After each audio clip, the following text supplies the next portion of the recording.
The Nigerian government has deferred final decision on a new national minimum wage for further consultations. Minister of Information and National Orientation Mohammed Idris disclosed this to State House correspondents after a cabinet meeting in Abuja on Tuesday. More of the story in this report.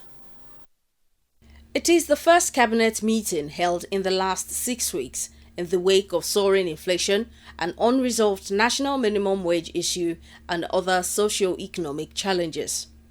At the last negotiation meeting over the national minimum wage, the federal government had reviewed its offer of 62,000 naira, while labor unions had reduced their demand to 250,000 naira. And in May, the tripartite committee submitted its report to President Tinubu. Everyone had been waiting for the president's final pronouncement on the report after the cabinet meeting. But that was not to be, as the Minister of Information says the final decision still requires the input of state government and the organized private sector.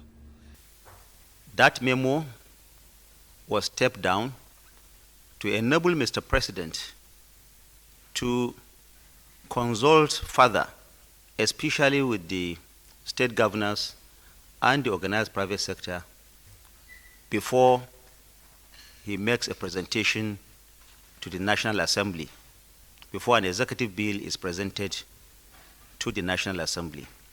So I want to state that on the new national minimum wage, Mr. President is going to consult further so that he can have an informed position, because the new national minimum wage, like I said, is not just an issue of the federal government. It affects the state governments, it affects the local governments, it also affects the organized private sector.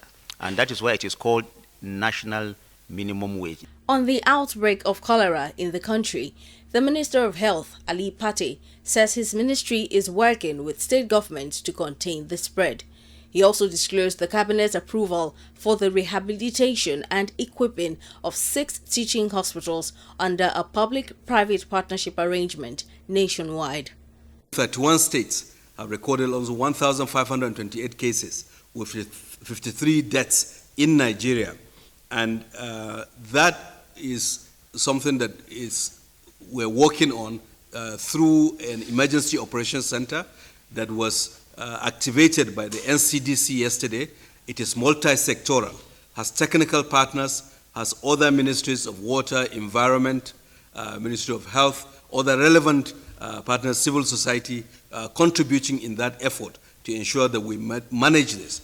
And resources were deployed to 21 states to help them respond to the cholera, in addition to improving awareness of our population. Also briefing newsmen, the Minister of State for Environment announced the ban on the single-use plastics in ministries, departments, and agencies of government. Plastic is one of the key challenges that we face when we go to our drains, and when you talk about issue of flooding, you find out that plastic waste is heavily incriminated. You also find out that plastic pollution is a major issue in our oceans, is a major issue affecting human health, affecting our environment. So, in order for us to adequately and properly use all the 5 principles of sustainability in terms of refusing, reducing, reusing, repurposing, and recycling, Council has approved that.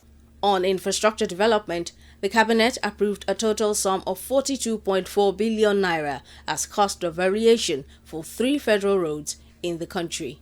Approval for the dualization of Calabar to Oduokpani road to Itu road in Cross River State.